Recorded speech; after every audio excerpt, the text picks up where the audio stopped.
Chicken বল এটি বেশ বছর হলো আমাদের সবার রান্নাঘরে, বিশেষ করে যাদের বাসায় বাচ্চা আছে এবং যারা অনেক বিজি লাইফ লিড করেন তাদের রান্নাঘরে এটি একটি অপরিহার্য অংশ হিসাবে জায়গা করে নিয়েছে। আর কেনই বা হবে না, এটি খেতে যেমন সুস্বাদু এবং এটির ব্যবহারও কিন্তু অনেক ভার্সেটাইল। সো আমাদের রেগুলার লাইফকে একটু কনভিনিয়েন্ট করার জন্য এটিকে রাখতেই হচ্ছে। মার্কেটে বিভিন্ন কোম্পানির অনেক ফ্লেভারের চিকেন বল অ্যাভেলেবল আছে। তো আমি আমার ফ্রেন্ড সার্কেল, আত্মীয় স্বজন এদের কাছ থেকে একটি বিশেষ কোম্পানি, নাম হচ্ছে অর্গানিক চিকেন, এই কোম্পানিটির খুব ভালো রিভিউ পাচ্ছিলাম। তো ভাবলাম এবার আমি অর্গানিক চিকেন এই কোম্পানিটির চিকেন বল ট্রাই করে দেখব। অর্গানিক চিকেন এই কোম্পানিটির চিকেন বল কেনার জন্য আমাকে তাদের যে বৈশিষ্ট্যগুলো বিশেষ করে আকৃষ্ট করেছে সেগুলোর মধ্যে হচ্ছে, তারা ক্লেম করছে, এই প্যাকেটের গায়ে লেখা আছে, no heavy metal, no hormone, homemade feed, no antibiotic ever, that means zero antibiotic. কখনোই এই মুরগিগুলোর গায়ে কোনো অ্যান্টিবায়োটিক প্রয়োগ করা হয়নি। আর বলা হচ্ছে free range chicken, that means চিকেনগুলোকে কোনো আবদ্ধ জায়গায় রেখে বড় করা হয় না, এগুলোকে ছেড়ে দেওয়া হয় তাদের নিজস্ব খামারে এবং সেখানেই তারা তাদের হোমমেড ফুড যেগুলো আছে সেগুলো খেয়েই মুরগিগুলো ন্যাচারালি বড় হয়। আর বলা হচ্ছে নো গ্রোথ প্রমোটার, তার মানে মুরগিকে মোটা তাজা করার জন্য, তাড়াতাড়ি বড় করার জন্য যে বিশেষ ধরনের হরমোন দেওয়া হয় সেগুলো তারা ব্যবহার করে না।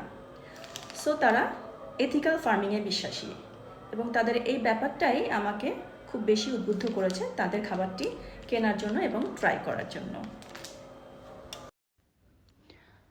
অর্গানিক চিকেন এই কোম্পানিটি একটি অনলাইন বেসড প্রতিষ্ঠান। তো আমি তাদের অনলাইন পেজ থেকে এরকম 250 গ্রাম ওজনের 4টি প্যাকেট অর্ডার করেছি। এবার প্যাকেটটি কেটে আমি দেখলাম যে এখানে মোটামুটি 30টির মতো চিকেন বল রয়েছে। এখানে বলে রাখতে হবে যে তারা আরও ক্লেম করছে যে তারা টেস্ট এনহ্যান্সার হিসাবে এখানে কোনো রকম টেস্টিং সল্ট ব্যবহার করেনি, আর প্রিজারভেটিভ হিসাবেও তারা কোনো রকম সোডিয়াম ট্রাইপলিসালফেট ব্যবহার করেনি।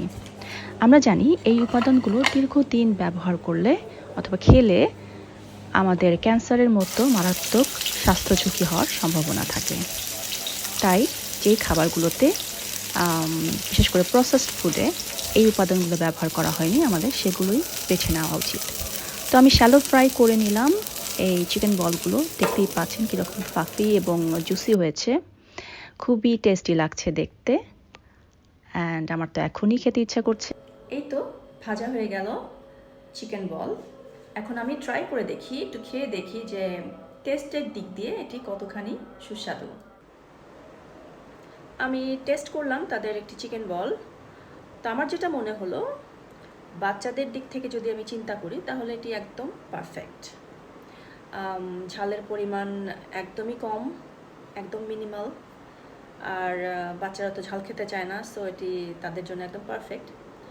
আর বড়রা যদি খেতে চান তাহলে একটু রেড চিলি সস আর গ্রিন চিলি সস, এগুলো ঝাল যেগুলো উপাদান আছে সেগুলো দিয়ে যদি মিশিয়ে নেন তাহলে বড়রাও এটি এনজয় করতে পারবেন। আর আমার কাছে যেটা স্পেশালি মনে হলো সেটি হচ্ছে, অন্যান্য কোম্পানির যে চিকেন বলগুলো আছে সেগুলোর তুলনায় এটিতে চিকেনের পরিমাণটা আমার কাছে খুব ভালো মনে হলো। খুব ভালো অ্যামাউন্টের চিকেন এখানে দেয়া আছে, মেবি 60% চিকেন তারা এখানে ইউজ করে আর বাকি 40% অন্যান্য ইনগ্রিডিয়েন্টস। সো এটি খুব ভালো একটি দিক। অর্গানিক চিকেন এই কোম্পানিটির চিকেন বল আপনারা আমার মতো ট্রাই করে দেখতে পারেন, আশা করি ভালো লাগবে।